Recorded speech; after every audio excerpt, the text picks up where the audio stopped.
Welcome to the Rockstar Principles podcast with your hosts, National Distinguished Principal Dr. John Ross and National Digital Principal Dr. Nicholas Indeglio.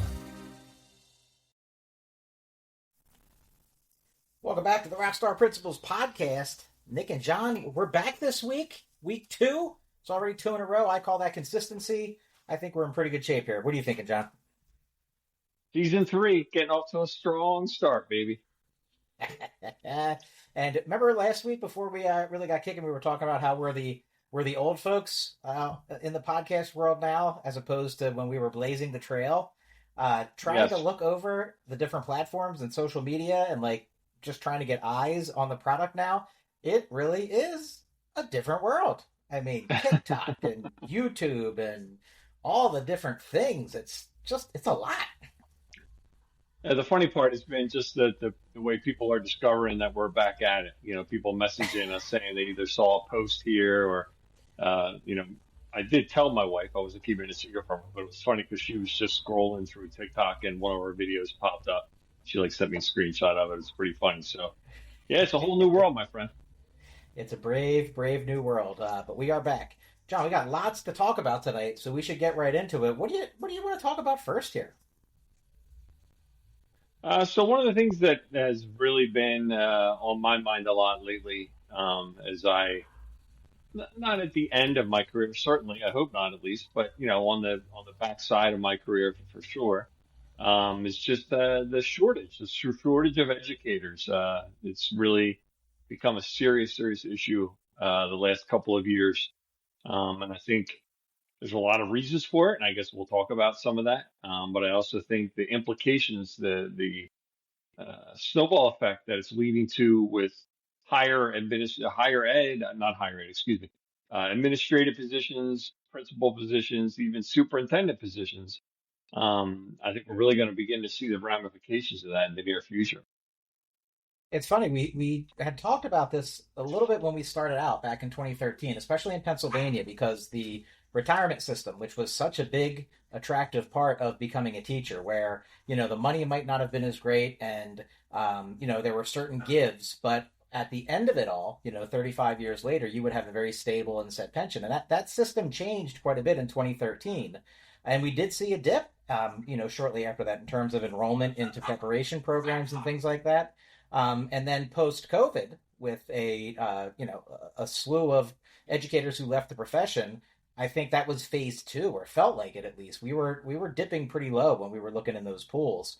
And then the longevity piece as well. You would look at some research, and I don't know how much of it I trust during the pandemic or post-pandemic, but from what we could see anecdotally, the hiring pools dried up quite a bit. And from an administrative standpoint as well, we've both hired several times for assistant principals, and we're both fortunate to be in a district that does well financially, and people can make a really good living here. But even just from an application perspective, it was a lot lower than it was in the past. Yeah, and the scary part is just that in addition to the hiring process and how challenging it's becoming, the poaching that's taken place from district to district is really, the signing of free agents from one school district to another is just off the charts now. Districts. I don't want to presume that they're recruiting people and specifically poaching people that way. But you do see, you and I have both experienced, and talking to our principal friends, we've heard a lot of people who have been in the business for a number of years. It used to be once you were in a school for a good 5-6 years, you kind of had roots there and you really didn't have reason to leave. But districts are doing things to poach people and attract them because they recognize the fact that the pool is getting shallow and the amount of people out there is getting more and more of a challenge, especially in certain, specific fields where it already was hard to find people. It's really become a challenge to kind of combat that. And on the plus side for teachers, I guess, is it's really become incumbent upon us as building leaders to really make extra efforts to attract people to stay, to find reasons for people to not leave. Obviously, folks, it's going to shorten my commute. I can't compete with that. I don't have control over the salary, so I can't compete with that. But just things like overall climate in your building and recognizing people and appreciating people and just trying to make sure they know that they're an important part of your school. I think goes a long way with a lot of folks. Teachers certainly don't get into the business for the pay, but just trying to go out of your way to do things to make the idea of leaving less attractive, I guess. And some of those factors that we've talked about over the years with principles and longevity. One of those main ones is commuting distance. How long does it take you to get to and from work? Major factor. In fact, that was a top three. In a lot of the research that I had personally done for my dissertation, and over the past 2 years in particular, I've lost teachers for that reason. And there's a quality of life factor too. I think a lot of people Sure. emerged from COVID thinking, okay, there's so many different aspects to my life. Teaching's only one of them. Maybe it's a slight pay cut. Usually it's not anymore though, because like you said, districts are offering more years of service than they did in the past to attract teachers to come to their, area, to their districts, and really looking for those hard to fill spots there. So those quality of life pieces, I don't want to say they're more important necessarily than money, but given the, and speaking Pennsylvania strictly, given the pension scenario, how much that's changed, and just life post pandemic, that's a major factor now. Like you said, that's the Yeah. point you were making. So it is like being a valued free agent. You have options. It's just, and I think I would imagine it's just as difficult to leave a place and start at a new place as it's always Sure. been. But Yeah. those, if the intrinsic value is enough, then people are going to make a change. So, and like you said, it puts the onus on building administration and your building leadership to kind of say, okay, what is important to our people now. And there's a difference between the people who've been there for 20 and 30 years and our teachers who have been there between 1 and 10 years. And Right. some things I think are more important than other pieces, depending on who you are. And if you look at the front end of it, like where the problem's originating is there's fewer going into the profession, overall. I mean, we've seen a number of times just the data for Pennsylvania, because Pennsylvania has a lot of really solid, colleges for producing teachers with certificates, and the number of certificates, I should have done some prep work for the show, I guess, and I can rattle it off. But the number of certificates they're kicking out in Pennsylvania has been on a decline. It's been on a pretty steady decline. And there's a lot of reasons for that. There's other jobs that maybe are more attractive. There's things about teaching that, people don't want the hassle and having to deal with, certainly, because there's a lot of parts of the job that have become challenging, including dealing with knucklehead principals. But there's a lot of things that, are making it less attractive and less interesting for people. So then there's fewer people getting into the profession, which creates that vacuum, and people are going to start being free agents and going other places. But the main reason I wanted to bring this up is fewer teachers means fewer principals. And that, as we know, is a huge, huge issue because the building principal, is one of the largest factors in the success of a school. And if that continues on the downward trend that it's been headed on lately, it's really going to get difficult to find quality people to run schools if it's not already, to be honest. Yeah, and we have spoken about this topic, and I believe we've presented talking quite a bit about Yeah. the principalship and how do you attract good people to come over to do the part of the job that we do. And there's sometimes a negative connotation. You've gone to the dark side. That's always been a Star Wars reference that a lot of people have made there. But we know for research and statistics based that the building principal, the longer that the principal's there and the harder they work to get the right people in those seats, that's what makes a lot of the difference in the kind of success that you're going to have academically, socially, emotionally, behaviorally, all those things, right? So if we can't find principals, whether it's to build the baseline to start, hey, dean of students, assistant principal, principal, then how are we going to have principals achieve longevity in their buildings to where they can actually really start seeing success, where you've hired a good number of that staff, where the vision is clear, everyone's moving and rowing in the same direction when you don't even have enough candidates to fill positions. And that becomes a big question because then what do you do? If you don't have a good viable candidate, how long can you go without filling one of those principal seats before it's untenable? Do you settle? We always say for hiring a teaching position, we should never settle. So what do Right. you do? How do you solve that problem? I don't know. It's a tough thing right now. And it really, focuses the importance on something you and I have also talked a lot about, and that's the need to grow your leadership tree to bring up new aspiring administrators. It's really incumbent upon us. Something I was taught very early on by my mentor, that it's really important to identify, both for the good of your school, right? Identify future leaders, even if they're teacher leaders and they don't become administrators, but also encouraging people to enter the profession.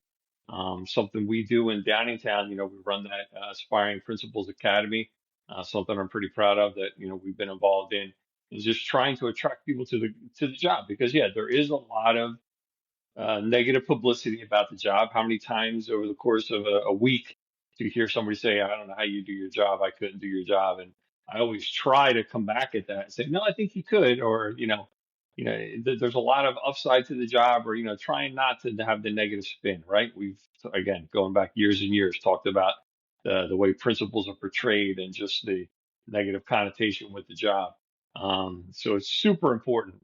Any principals who are listening out there, it's incredibly important for you as a building leader to identify and promote and encourage the future leaders of our schools. So it could be the future leader of your school for when you move on one day. But certainly, there's a need out there for great leaders.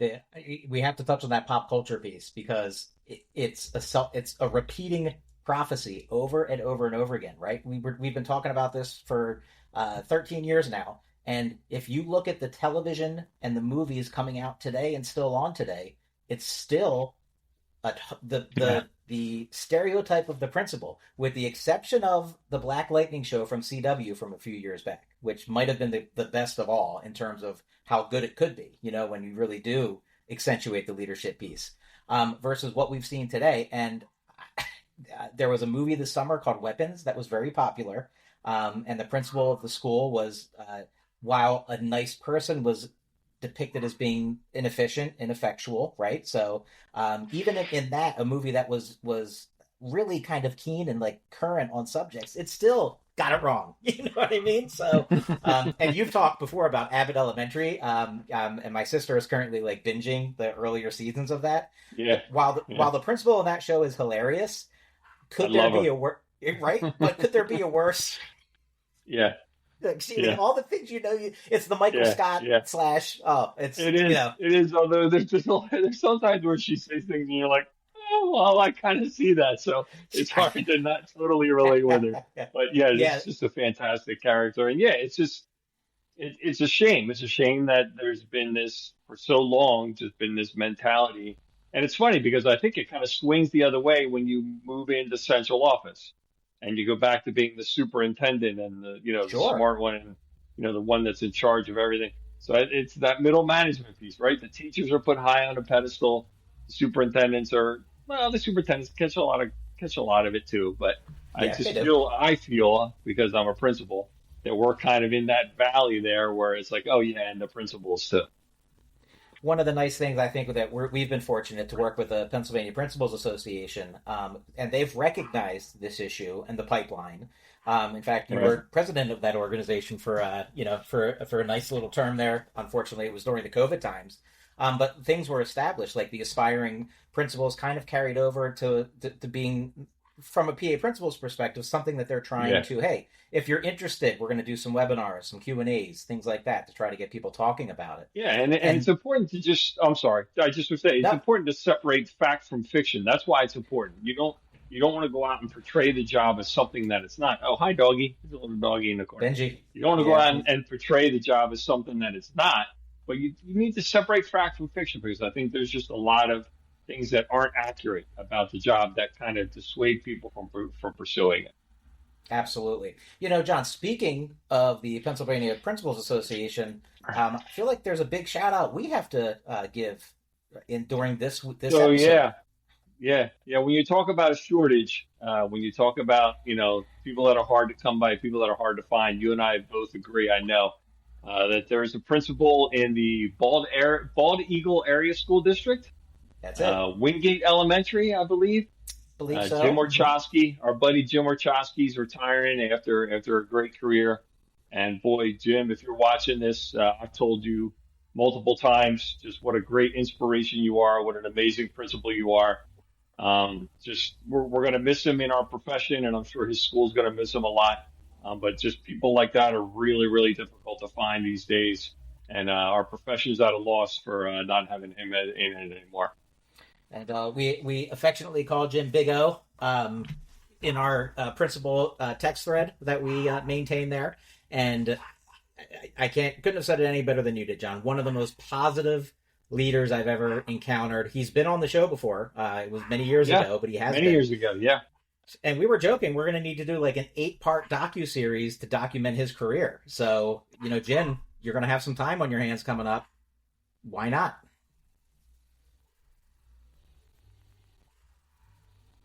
Jim's not answering. So, while we're talking about great athletes, speaking of great, incredible athletes, like the great Tim Warchowski, who played for the Red Flash is it St. John? No, not St. John's. What's the college that he played? Oh, darn it. I just know their mascot's the Red Flash. Sorry, Jim. Anyway, bad transition into athletics, but we're going to talk a little bit just about Nick did a post recently. For those not in the Philadelphia area, this is, by the way, a coincidence that we both wore our Philly garb for the podcast. 2 weeks in a row. This. But we had the planets aligned last night, and unfortunately, in typical Philly fashion, the planets aligned in a negative way. But we had the Phillies playing in a playoff game, the Eagles playing on Thursday Night Football, the Flyers playing their season opener, all on the same night. And this led to a Spirit Day, which I'm sure many schools in the area had. And Nick, you had an interesting conundrum that you were presented with on Spirit Day. It was a very difficult conundrum, and one that, like you were saying, all educators across the country can relate to. So the issue in Philadelphia last evening, or yesterday, depending on when you're listening to this podcast, was we had the Phillies in a do-or-die playoff situation, National League Division Series, playing the Dodgers, down 2-1, a must-win. Well, the problem was, we were kind of hoping, I guess, it didn't come to this. So one of our teachers had planned a Spirit Day for the Eagles, who were playing Thursday Night Football on Amazon and Fox. So we literally had the issue of Eagles, assigned Spirit Day, Phillies do or die, and they're out. And, which John had to remind us, unfortunately, because I should have known, Philadelphia Flyers were playing as well. So the decision I made was I went with the classic Darren Dalton jersey. A lot of the kids didn't know who Darren Dalton was. It's fine. And then for the hat, instead of going Phillies hat, I went with the salute to service Eagles hat. I felt like I represented both, but more for the Phillies because they were in the playoff do or die situation. I felt like it was enough for the Eagles because they were playing the Giants, and there's no way we're going to lose to the Giants. I couldn't have been more wrong. I guess I made the wrong choice because we lost both situations horribly. Yeah. I went straight Phillies for the playoff game just because I felt like we needed the mojo, and I was a little more focused on the Phillies at the time. I don't know what to say other than you're right. I think this is a cool part of the education profession now. This seems to be much more common. I can't imagine. I don't remember ever when I was a kid, my teachers doing Spirit Days and wearing things like that to school. But it is a cool part and another way to improve the climate in your building and make sure people feel, welcomed and appreciated and everything is allowing Spirit Days like that. It gets interesting, especially when, you call it Philly Spirit Day. And then I had a kid at my school that had a Dodgers jersey on. So I was fantastic. Yep. That's not cool, dude. That's why you're doing that. So, it makes it fun. It makes it fun around the school. I actually chastised my lunch. I had cafeteria duty, and I said anybody that's wearing Phillies or Eagles gear or Flyers gear can get in line first. And only about 4 kids stood up. I'm like, What is going on? Like, there's not enough of you representing the team. So I gave them a hard time about it, and I guaranteed them a win. And of course, that came and backfired on me, and they gave me a hard time about that today. That Dr. Russell, I thought you said the Phillies were going to win, so I had to live with that today. But yeah, good times. Good times in Philadelphia. Sure. Good time to be a Philadelphia sports fan. To make it even worse, John, since we talked about the fantasy football, my induction into the world of fantasy football. Not only did the Giants cremate us, but one of my bench players is Wan'Dale Robinson, who I didn't even think about starting. And he wound up scoring like 35 fantasy points yesterday. So, good That's Lord. That's the worst part. That's the worst part. Not to circle back to fantasy football. We should have talked about this last week. That is the worst part about fantasy football is when you don't start somebody and they go off and they go crazy, and it's Yep. usually a guy whose name I don't know even know who that is. I mean, I'm not a big football fan. I'm a pretty good football fan, but I never heard that guy's name before in my life, and he puts up 30 points. I had on my team Cam Scatterbo, so I was pretty excited to see he put up a lot of points last night. I got that guy right at the beginning of the season because I knew he was going to be something special. So You called unfortunately that for the one for Eagles, sure. he was last night. Yeah. Cool. Yep. And we're Speaking playing of each other something this week, special, actually, right? Like oh, we're are we? actually, yeah. I think we're actually against each other this week, which is hilarious. Well, you And know what? last, I have Cave Scatterbo in my family league. I don't have him in the oh, league in that you and ours, I are in okay, together. cool. He's in my family league. Yeah. All right, So well, you, that's you a good dodged thing. a bullet there. Yeah. I Good do have for to you. say this though. My last comment, then we can move on to our final topic. I'm loath to admit I enjoyed the post game with the Giants quarterback Scattaboo, and like Yeah. that was fun. Jackson That Dart. Yeah. that was fun. Like that was watching. That was almost like watching pro wrestling. You know what I mean? Like those guys were Yeah. just so into it. I've scrolled past it on social media a number of times already today. I just can't bring myself to watch it. I'm too much in the dumps about the Phillies, I think. Yeah, yeah. But hey, let's go Flyers, right? That's Flyers and then Sixers, I guess. Oh, boy. All Yeah. right. Yeah. Well, Well. we've talked about some phenomenal athletes tonight, John, and that brings us to there is one more athlete we have to Yes. discuss because John and Nick, guess what we did? We went back to the movies, folks, and it's been a while. I can't remember when was the last movie Yeah. we've been to. John and Nick at the movies. Oh man, you got to go Woo! back to like probably Marvel stuff, Avengers stuff. Might have Yeah, been the and last time. we've done the Avengers movies. We did Lincoln way back Hmm. when Daniel Day Lewis played Oh yeah, Lincoln. But anyway, yeah, yeah. John had brought it up. He said, "Hey, Rock's out with a new movie. He's getting some Best Actor buzz in a movie called The Smashing Machine." About Mark Kerr, who was a UFC Pride MMA fighter back in the 90s and early 2000s, trailblazer. And this movie was exciting for me for a number of reasons, John. One, we've got The Rock playing a real life role where he's trying to take an artistic turn to a certain, to a degree. Like it's an artsy type film feel. Obviously, for those of you don't know, when I was a pro wrestler, my trainer was Afa Anawahi, the Wild Samoan. That's The Rock's uncle. All the Samoans related, so we're always pulling for The Rock. But on top of that, I'm a huge MMA fan, and at that time, the documentary on this movie came out in the early 2000s, where they made a documentary on our man Mark Kerr. So I got a documentary that I loved, one of HBO's first documentaries, a topic I love, and The Rock all in one. So this was going to be great, right? Yeah. So admittedly, I don't know nearly as much about all of that as you do. You, in fact, I think introduced me to MMA. I didn't know a whole lot about it, but have become a huge fan. From 2010 on.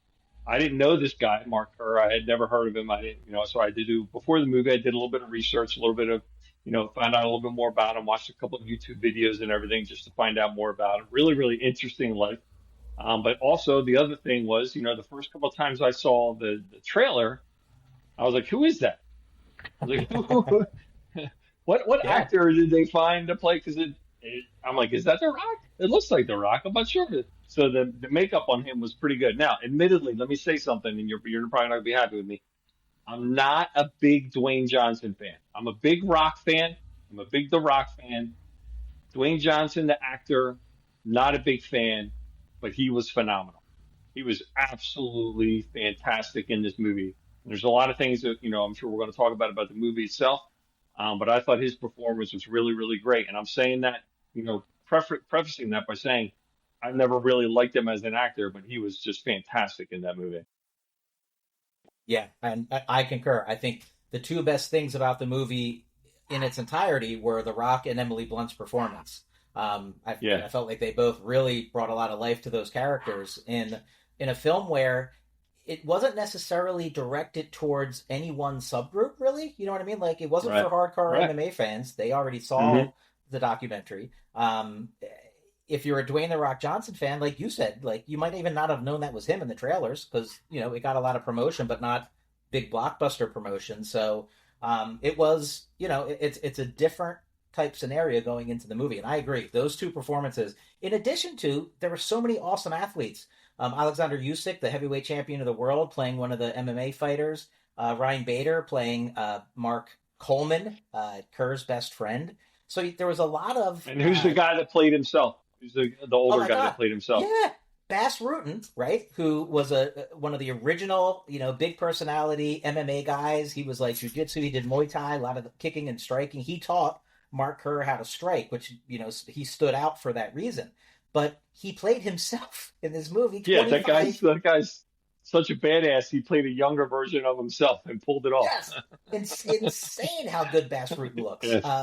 And he played a serious role in this film, whereas most of what you see on camera from him is more of the entertainment factor and aspect. Now, with that being said, let me just offer my biggest criticism of the movie, and I know this is obviously a different thing for both of us because No you spoilers. haven't seen no spoilers. No But spoilers. Okay. having seen the documentary and really having loved the documentary, I guess I was expecting some of the feel and the characterization of the documentary. I felt like it stayed too close to trying to be the documentary in a lot of ways. And for me, that kind of took me out of the movie quite a bit as I'm watching things that almost shot exactly as I saw them in the documentary. See, it was all new for me, so I didn't see that. Yeah. So, Yeah.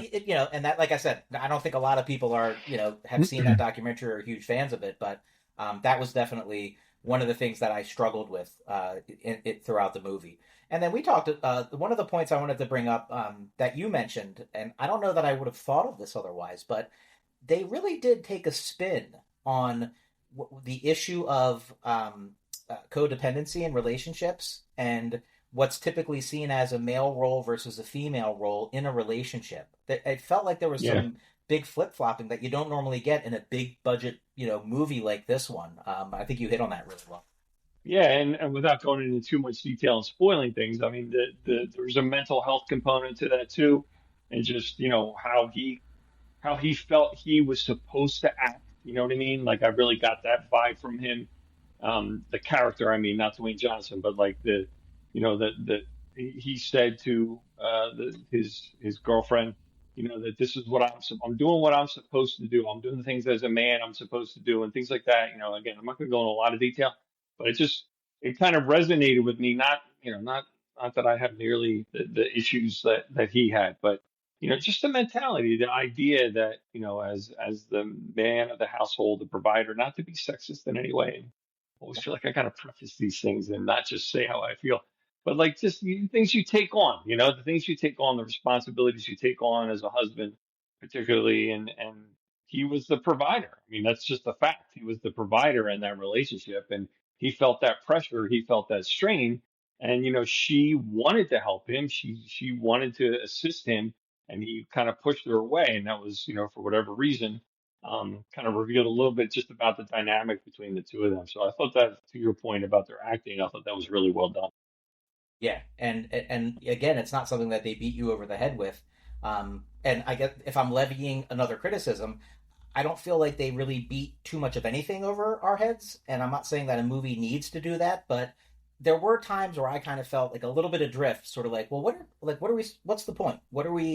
Are we supposed to be focusing on the fact of what he's going through as the athlete and how he trailblazed the sport and how the sport worked against him in a lot of ways? Are we supposed to be focusing on the relationship between those two, the relationship between Coleman and Kerr, and the brotherhood of, the bond in battle and that type of trauma? I guess there were just kind of times where it felt a little kind of like adrift, you know what I mean? And not necessarily, again, not that a movie has to always have like I'm driving this point home or this message home. But when you get to towards the end of the movie, it's based on a real story. So do you get a Hollywood ending, or do you get how it really happened, or what are they going to focus on? And that's right. I don't know. I'm not sure if it stuck the landing for me. But again, like you were saying, those performances were amazing. I think going to see it just for those performances is worthwhile. I get you to your point, the style of the movie and some of the direction they took, I struggled with. I did watch his most recent Joe Rogan appearance, just because I'm really interested in the guy now. And I just love his like spirit, his motivational attitude, his enthusiasm. He's just one of those people like Jim Orchowski, who we mentioned earlier, just has that positive outlook, just wants to, make the world a better place. Like you just get a feeling that the guy just, you know what I mean? Like wants to make a difference, wants to have a positive impact on things. And people that are like that, just I find very inspirational. So his most recent Rogan, I think it was from like a month or so ago. It wasn't very recent, but they were talking, the movie hadn't come out and they were just talking about how cool it is to have The Rock playing you. And they had a really cool conversation just about the whole thing. So it was pretty neat to see. Yeah, with Rogan being as connected to an understanding of combat sports as he is, I can Yeah, they imagine had just an old picture. They had an old picture of the two of them from when Rogan first started doing the MMA color commentary. right. And there was a picture of Rogan like with a microphone interviewing him. And Rogan looked like a pup. Like he was, I think it was the early two, it might have been like '05, '06. It's been close to 20 years probably. And he looked like he did in the movie, when in the old picture, because he's, a lot smaller now. Obviously, he's an older gentleman. Oh He yeah. can't keep up that size. But he looked like, he did it that The Rock portrayed him in the movie. So it was pretty cool to see. So I think, John, when we started the podcast originally, way back when, our goal was to get Todd Whitaker on the podcast, which we did. And we did. And we did. Uh, Look, we don't want The Rock. No, but how about Mark That Kerr, would be crazy. right? Like, I Or don't Jocko see... Willink. we're- Jocko Willink turned us down, so Jocko Willink's not going to be on either. Yeah, it's true. But That's not true. Joe Rogan. Joe Rogan's too high. But well, Mark Kerr's going to be kind of hot right now. So That's maybe true. we can try and catch him, when a lot of this dies down. I don't think we're going to be able to book him anytime in the near future, especially if Rock gets nominated for an Academy Award and everything. I'm sure that'll just start this all over again. So I guess we'll have to wait and see. Maybe we should pick a new one to pursue. That was kind of what kept us going last time, was I trying think to we find, should. somebody that was our that we would, for lack of a better term, stalk. I think would Yes. be the way to put it, Yes. in a nice Correct. way, in the nicest way Some people. possible. Yeah, some people might call it stalking. Yeah, And we'll have look, to think hey, of somebody. we don't get offended, right, John? I haven't held a grudge against Jocko Willink for the past Not 10 at all. years because Not at all. he turned No, us down. No, he turned us down. You just know the exact date that it occurred and exactly what was said. But other than that, no, not at all. details. Details. Every once in a while, I say make a clip of Jocko Willink, and I just hear him going, No, that we can't do time. that. That guy. Darn it. Yeah, Uh, yeah. Well, John, another amazing episode of the Rockstar Principles podcast. It's exciting to be back. We are doing our best to try to, find a little traction on all the different social medias. But if you would follow us, give us a like, give us a share, either on any of the podcast platforms, that would be great. But in particular, YouTube is apparently where the action's at, folks. So you could find our audio version on YouTube, and you can find the video version on YouTube as well. Subscribe to our channel, give us a like, just put Rockstar Principles YouTube, and check us out. All that stuff. And, maybe in the comments, ideas for topics for us to talk about. You We'll can do take that it. in the comments on YouTube or TikTok. Anything you'd like to, hear us opine on, we'd be happy to bring up, I'm sure, especially if it has to do with either education and or MMA fighting. One of those two Yeah. topics. It's one and the same. Yeah. All right, we'll see. We're We'll see you shut next off the time. sports. Yeah, that too. See you later, guys. See you guys. Boom.